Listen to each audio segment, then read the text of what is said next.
Profession, rock star? Future rock star. Go ahead, send whatever you want.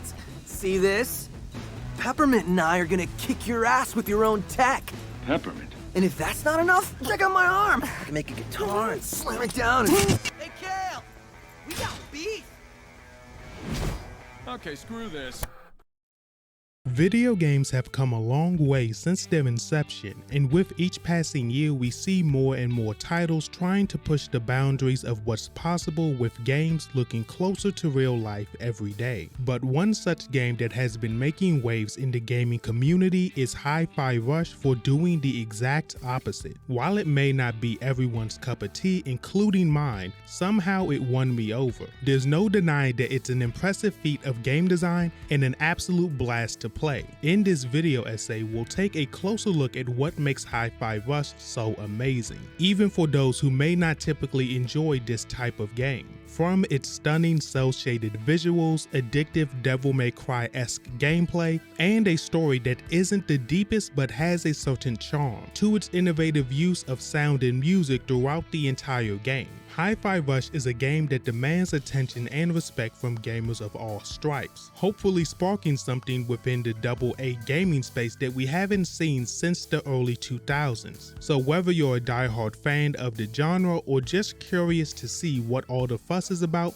join us as we explore the magic of Hi-Fi Rush. Hi-Fi Rush is a rhythm-based character action game developed by Tango Gameworks, who have created titles like Ghostwire Tokyo and the Evil Within series. The combat has a surprising amount of depth while maintaining a low enough barrier of entry that allows gamers who are brand new to the character action genre to get through this adventure. Everything in the combat revolves around the beat of the music and the player's abilities to time their attacks, dodges, and parries to that beat, in addition to various super abilities with different utilities like quick burst of damage or a rhythm game that delivers a very devastating attack.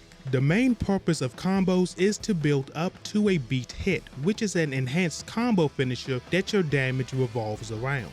Then your dodges have to be timed as well, with the game allowing you to predict attacks based on the song in the background, allowing you to stay in the flow of combat without much brain power. And parries work the same way, with one exception: the rhythm parry battle system, which forces you to parry a series of enemy attacks, and if you do this perfectly, you automatically kill the enemy in front of you, giving you a lot of items in return. And lastly, the assist function that lets Chai call in allies to deal with combat challenges like barriers for Peppermint, armor for Macaroon, and fire for Corsica, with the option to upgrade or customize as you progress through the game, leading to endless hours of replayability for those that have beaten the game with everything Chai unlocked through his journey to move your way up the leaderboards by increasing the score. So let's move on to the environment, exploration, and visuals. Hi-Fi Rush is your average character action game with big linear levels that have some secret areas, platforming challenges, and a few puzzles here and there. So there isn't much to explore in this game. What you see is what you get, and that bleeds into the actual environment being kind of average, with the vast majority of the game being encapsulated in 5 environments, which are a futuristic building, a futuristic city, a futuristic prison, a museum, and underground, in addition to special arenas for bosses. However, for all of the criticisms I have, the heavily cel-shaded comic book art style makes up for these generic environments, reminding me of games from my childhood like Sly 2 and Great Samurai Musashi, on top of the game being extremely saturated, bringing the whole game together in one cohesive package that keeps everything fun and light,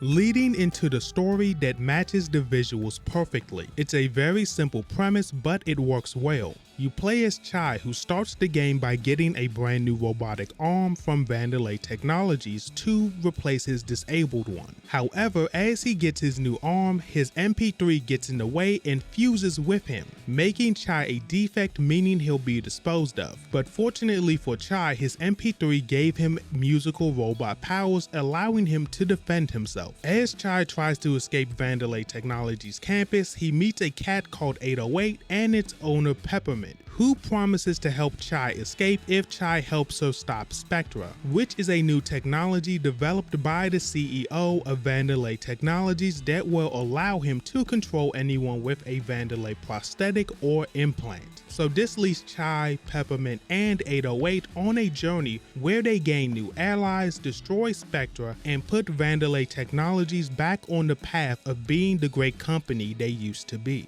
The story is straightforward, which isn't a bad thing. I couldn't imagine trying to tell a super serious or deep story with these visuals. With no disrespect to the writers of this game, it feels like Saturday morning cartoons in the best way possible, with references to JoJo's Bizarre Adventure and Super Sentai among others being spread through the game, with there being a lot of jokes and references to other games, movies, and TV shows. But they do so in a way that it feels like they're paying homage rather than just ripping them off. Even if you don't get all of the references, you can still enjoy this game because it's fun on its own merits. The writing for Hi-Fi Rush is very tongue-in-cheek, which I think is a very good way to approach this kind of story. It's a fun ride from start to finish with plenty of references and jokes that will keep you chuckling at every turn. Our characters map out their plans through comic-style panels and dialogue boxes with some cutscenes thrown in there for good measure, leaning into that cel-shaded art style. It works well enough here by being a nice way to explain what's coming next without characters just standing around talking. The writing is solid and never feels forced or unnatural, which is always a good thing when playing a smaller game like this one, even down to the characters filling archetypes that we've seen before,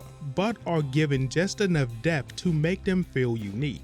With Chai being the unlikely hero who has flashes of genuine emotional maturity. Peppermint is the brains of the operation who knows way more than she should, only for it to be revealed that she's the sister of Vandelay's CEO. Macaroon, the former Vandelay executive who regrets not stopping things when he could, and he has a meek disposition even though he's the physically strongest character in the game. And I could go into more detail, but what you see is what you get, and there's not much more to it, which I believe is a breath of fresh air for this day and age in gaming, with most big developers and publishers primarily focusing on the AAA space, leaving this giant gap in between indies and the blockbusters. So it is easy to see why Tango Gameworks and Bethesda's shadow dropping a silly little game like this excited so many people, just like those cartoons we all used to watch, making us feel like kids again. And that's why Hi-Fi Rush is so amazing. So if you enjoy my videos, please like and share my content. Also, if you wish to support my work directly, becoming a YouTube member or a Patreon subscriber are the best ways to do so. So with that being said, thanks for watching, and here's another video on screen right now.